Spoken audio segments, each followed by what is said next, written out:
Bien, con todo lo que he ido contando, ya podéis imaginar, ya os estoy mencionando, algunas de las posibles propiedades terapéuticas de los cannabinoides que hoy en día se están utilizando con más o menos éxito, con más o menos, digamos, amplitud en los pacientes de cada tipo de afección, y que voy a resumir en esta tabla, luego obviamente podemos entrar en detalle en la que queráis.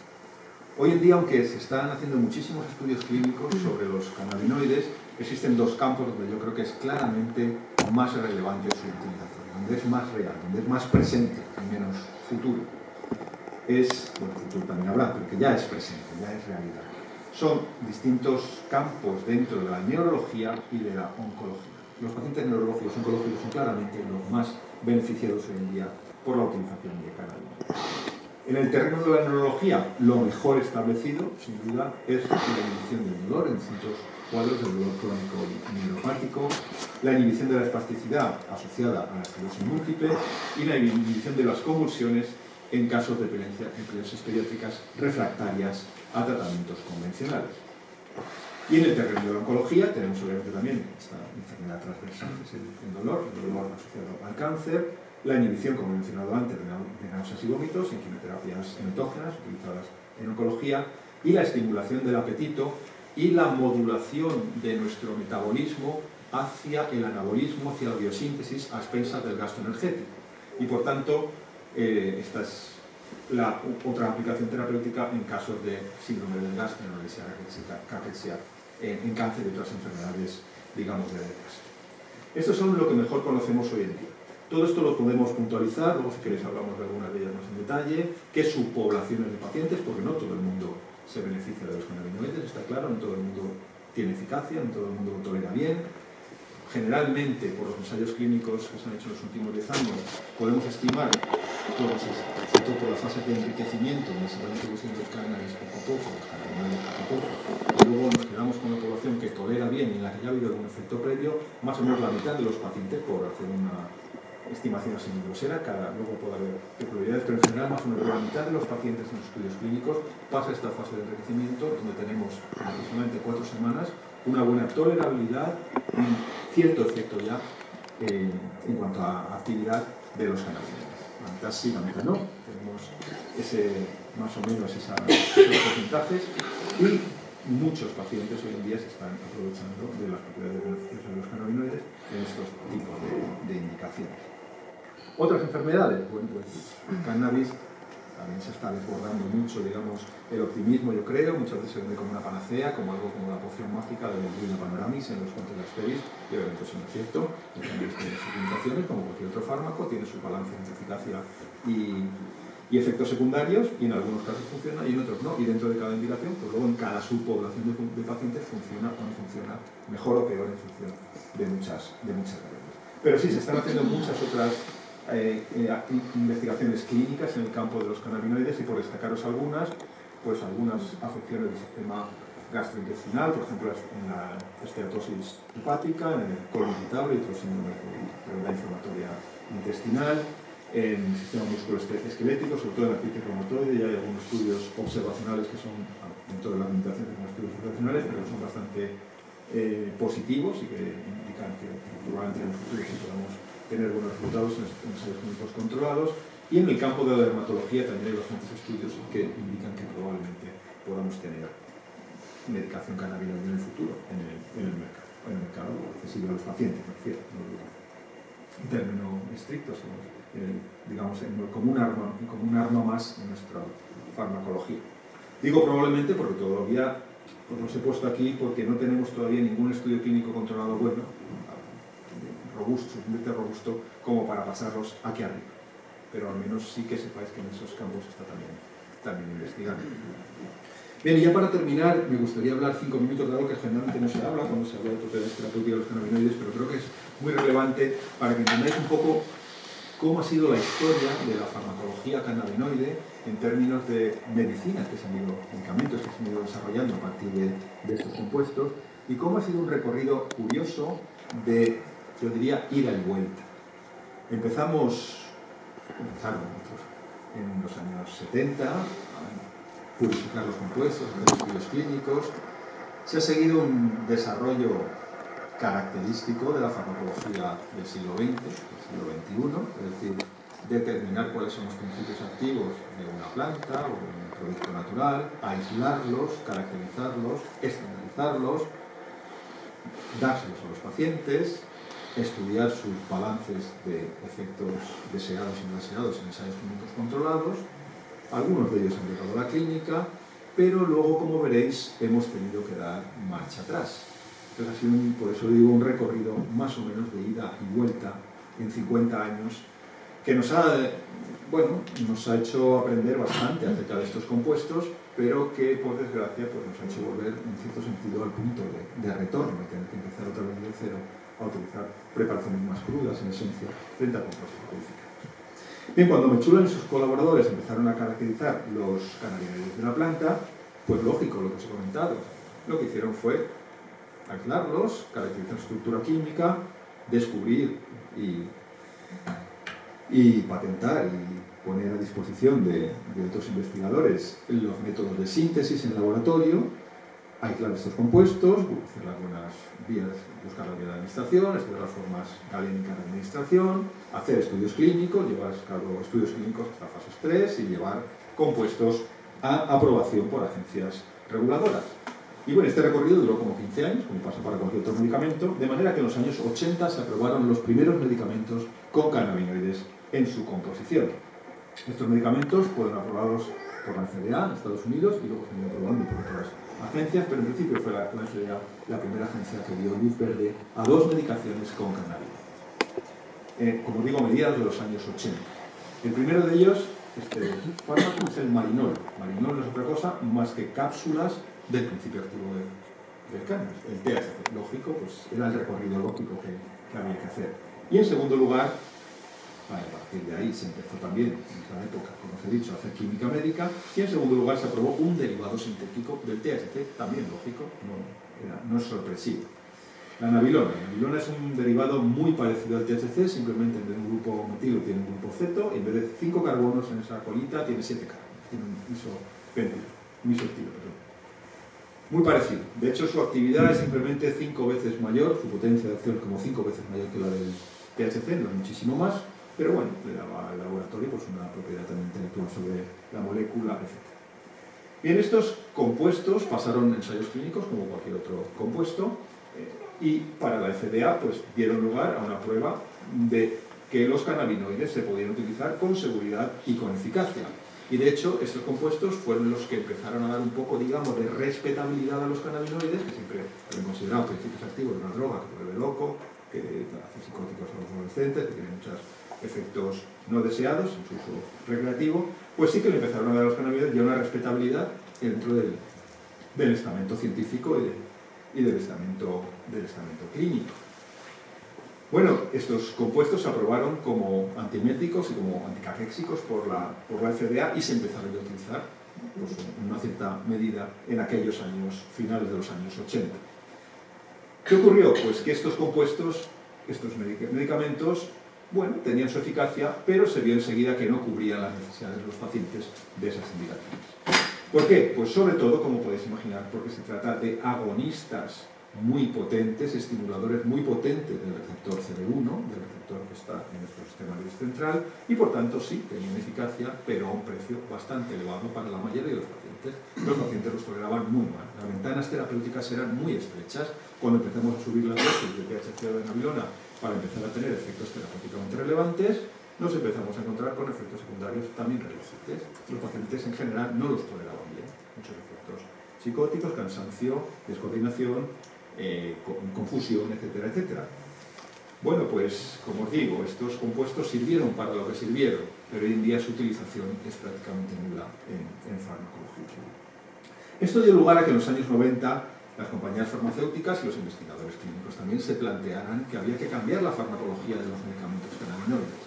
Y aquí fue donde se produjo el redescubrimiento de ese segundo cannabinoide que ya Mechulam lo había aislado en los años 60, que había hecho ya unos primeros estudios, pero muy aislados, con animales de laboratorio y con pacientes, que era el CBD.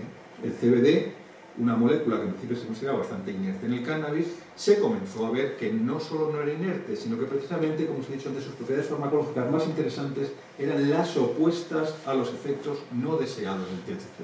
Propiedades antipsicóticas, propiedades anticonvulsivantes, propiedades ansiolíticas, evita la descoordinación motora a nivel cerebral, porque modula los niveles de adenosina, los sabemos hoy en día bien.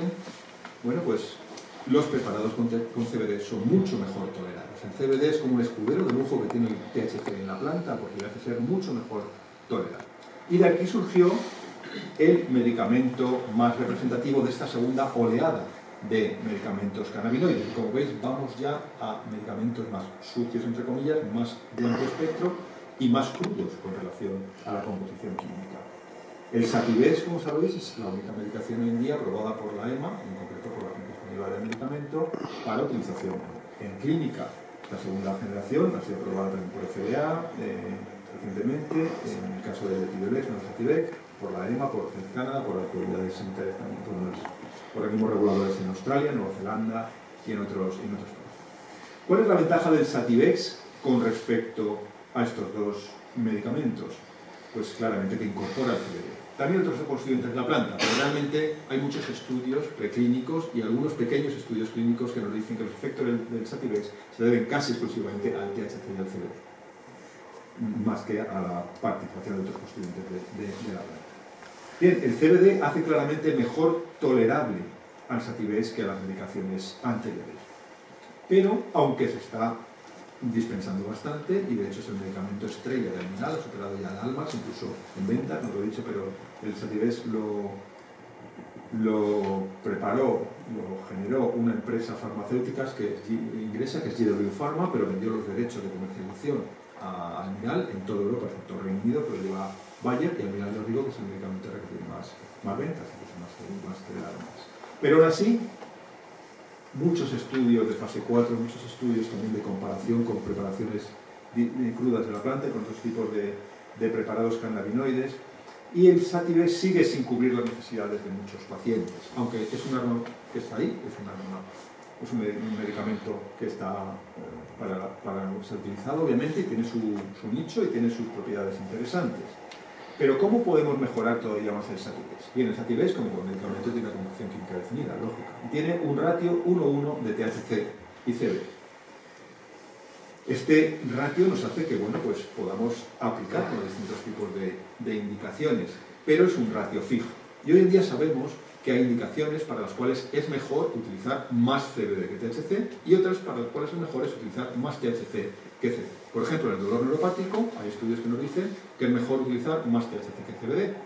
Y por ejemplo, en medicina pediátrica es mejor utilizar CBD que THC, o proporciones más ricas en CBD que en THC. Por tanto, el Sativex sí tiene su ratio 1:1 y puede ser interesante para algunas indicaciones, pero es un ratio, digamos, consenso, que a veces pues, no puede cubrir perfectamente las necesidades de otros ratios mayores o menores entre THC y CBD. El Sativex nos aporta una única vía de administración, lógico, también como un buen medicamento. Es una vía de administración curiosa, es un spray oromucosal que se espolvorea en la cavidad bucal y por tanto los cannabinoides se absorben a través de la cavidad bucal. Se supone que así se pasa, que se evita el paso, digamos, gastrohepático de la vía oral, y que por tanto tiene unas propiedades intermedias. Así fue como se generó esta vía de administración tan peculiar por esa empresa, para que sea intermedia entre una vía rápida y una vía lenta, también una vía consenso de acción intermedia. Pero los estudios farmacodinámicos sobre el Sativex y de cómo fluctúa nuestro organismo, cómo actúa y dónde actúa y cuánto tiempo farmacocinética tarda en actuar, han hecho ver con el tiempo que en realidad esta vía de administración es bastante lenta. Es una vía mucho más parecida a la oral en cuanto a propiedades farmacocinéticas que a una vía rápida de entrada en nuestro organismo. El Sativex, para que os hagáis una idea, proporciona alivio sintomático en 45-50 minutos hasta aproximadamente 2-3 horas. Claro, eso puede ser interesante para algunos pacientes, pero si tiene un brote, tiene una convulsión, tiene un ataque agudo de dolor, pues obviamente necesita un alivio sintomático más rápido. Y eso es lo que podemos hacer, no fumando un porro, se puede hacer fumando un porro, pero obviamente no es una vía recomendable desde el punto de vista farmacológico, sino con la vaporización. Pues existen ya dispensadores de vaporización, que obviamente no producen una combustión cercana, sino que producen un vapor, producen una nebulización, y por tanto no están asociados de ninguna manera a los efectos nocivos que produce el gas de cualquier combustión resultante de una planta. Y ya tenemos programas de dispensación de cannabis medicinal donde la Seguridad Social, como en Alemania por ejemplo, cubre el vaporizador de los pacientes. Entonces hoy en día sí podemos utilizar el Sativex o la vía oral para una vía de mantenimiento, pero podemos también utilizar la vaporización para un alivio sintomático en pocos minutos. Y luego lo que os comentaba antes del mirceno y los quimiotipos intrasativos e índicos. El Sativex, como su propio nombre indica, tiene un quimiotipo muy sativo. En el proceso de extracción y por las plantas a partir de las cuales se obtiene, la cantidad de mirceno es extraordinariamente baja. Y por tanto el Sativex es un fármaco bastante estimulador, dentro de que es una molécula cannabinoide que es depresora del sistema nervioso, pero produce un efecto bastante, sobre todo, de espabile en los pacientes. De hecho, muchos pacientes que se quejan con Sativex no duermen bien, porque relaja el cuerpo, digamos así, pero activa la mente. Y, bueno, pues corresponde claramente a un quimiotipo sativo del cannabis, mientras que hay pacientes que prefieren utilizar un quimiotipo sativo durante el día, porque así pueden estar espabilados, pero durante la noche utilizar un quimiotipo índico para poder descansar bien.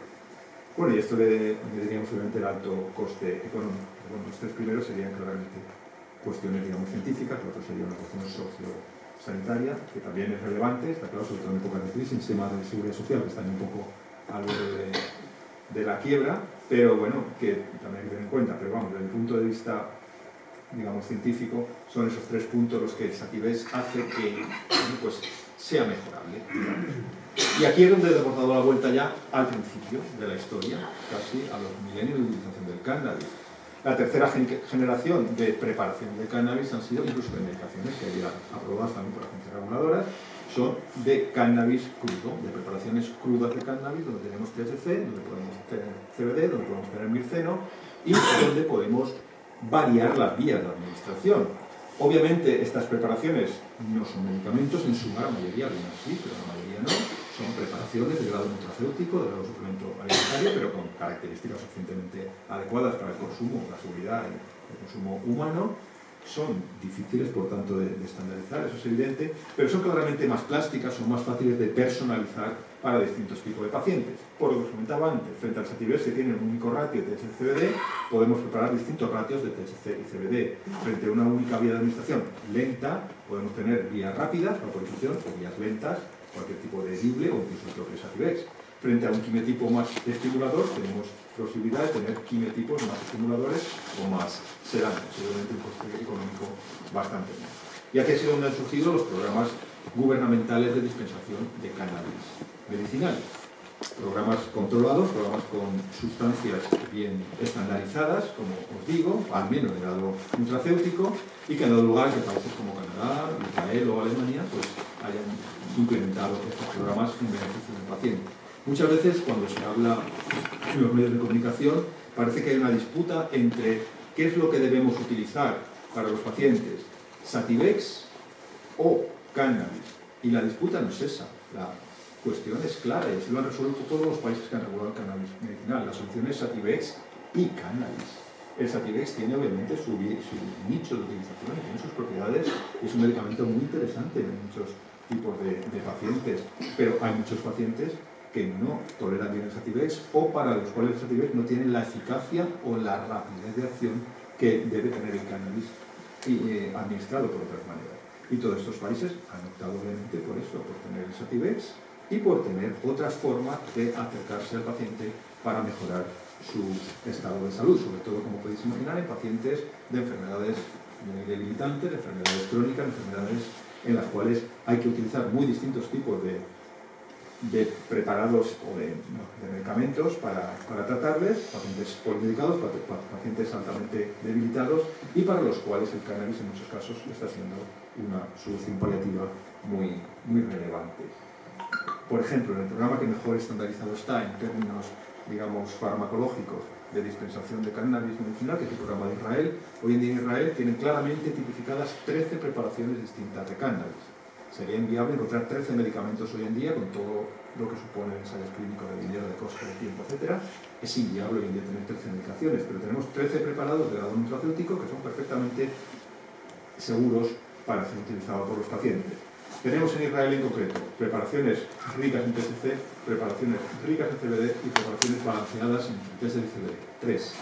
Multiplicado por vía de administración lenta, normalmente con aceite de jarabe o algo similar, o vía de administración rápida en forma de vaporización. 3 por 2, 6.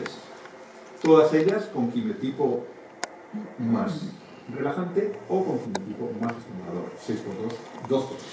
Más CBD purificado para usar en medicina pediátrica y facilitar cualquier postulación no deseada del THC sobre el desarrollo del sistema nervioso, etcétera, de un niño o de un adolescente. Y obviamente, como digo, a costes económicos mucho menores.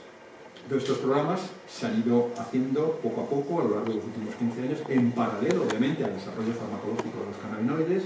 Hay muchos estudios con muchos cannabinoides nuevos, con muchos moduladores del sistema endocannabinoide que probablemente en la clínica no den lugar a fármacos, quizá en el futuro, que no sean interesantes. Pero, entre tanto, hoy en día lo que tenemos y lo que debemos, desde el punto de vista ético, utilizar para los pacientes es lo que tenemos a mano y que ya sabemos que es, cuando menos, seguro y también eficaz en algunas ocasiones, que son los preparados de cannabis medicinal, como se ha hecho en todos estos países. Muchas veces también se piensa que regular el cannabis medicinal es de izquierdas y no regularlo es de derechas.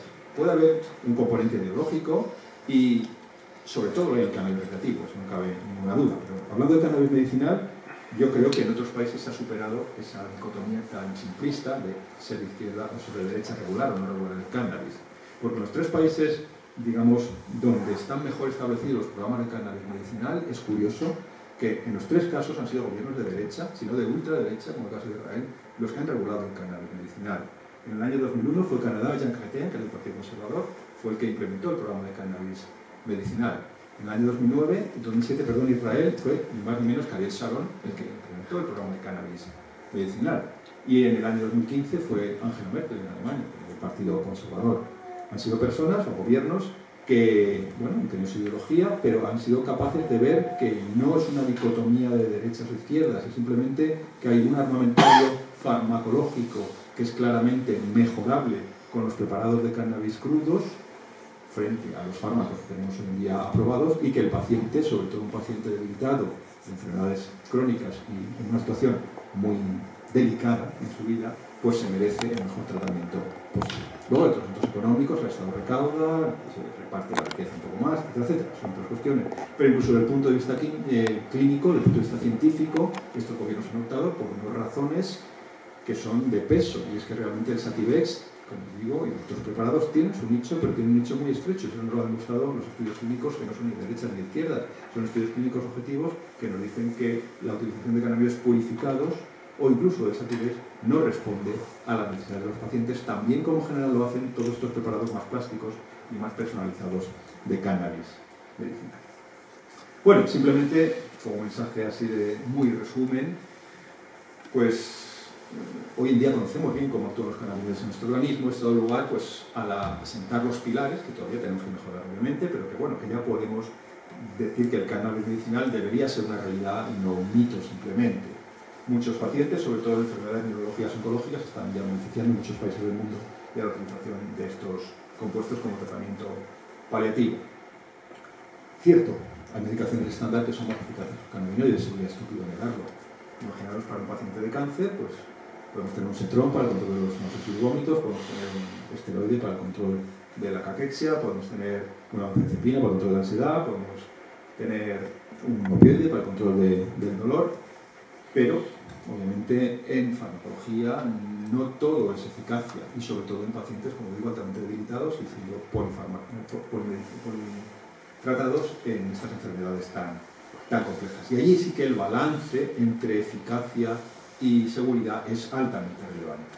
Entonces, es verdad, los cannabinoides en eficacia pueden, a lo mejor, no son capaces de competir con respecto a otros fármacos de primera línea para indicaciones concretas en algunos momentos concretos de la enfermedad de estos pacientes. Pero en general, como medicación, la utilización a medio y largo plazo, incluso como utilización de reducción de otras medicaciones, que después si queréis podemos hablar de eso, los cannabinoides sí que están demostrando, en algunos casos, no es obviamente ninguna panacea, ninguna poción mágica,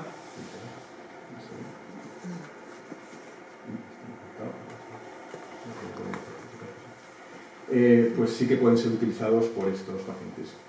¿Qué es lo que generalmente se está haciendo hoy en día? ¿Cuáles son lo que nos han dicho los estudios clínicos de los últimos 10-15 años? Porque generalmente los cannabinoides los podemos utilizar en pacientes que no responden bien a medicaciones estándar o que no toleran bien o que han dejado de tolerar bien medicaciones estándar, en el caso de los opioides, claro. Normalmente, más que en terapia sustitutiva, como se ha intentado algunas veces, de forma mucho más eficaz en terapia combinada. Eso no cabe ninguna duda. Hoy en día yo creo que los mejores resultados están obteniendo tanto en indicaciones ya bien establecidas los cannabinoides como menos establecidas, siempre con terapias combinadas. Y luego, donde mejor pitan los ensayos clínicos con cannabinoides, lo que pasa es que suelen ser la letra pequeña de los estudios clínicos. Como sabéis, la calidad general de vida es muy difícil establecer en points primarios porque es muy difícil establecer objetividad en esas valoraciones. Y bueno, pues normalmente no se valoran como variables primarias en los estudios clínicos estos parámetros de calidad general de vida. Entonces, en general, cuando uno se ve las variables primarias y secundarias de un estudio clínico con cannabis, en lo que mejor responde el cannabis siempre es en esta calidad general de vida. El paciente igual no está mejor en un síntoma concreto, pero el paciente se siente mejor. Y eso, repito, en estas enfermedades es exactamente importante, aunque sean ensayos controlados con placebo. Refiero que no es un efecto placebo, pero el paciente se siente mejor, aunque a lo mejor en una escala motora, en una escala psiquiátrica, en una escala cognitiva, en una escala metabólica, no da mejores. La tendencia no llega a ser muy significativo, pero el paciente se siente mejor.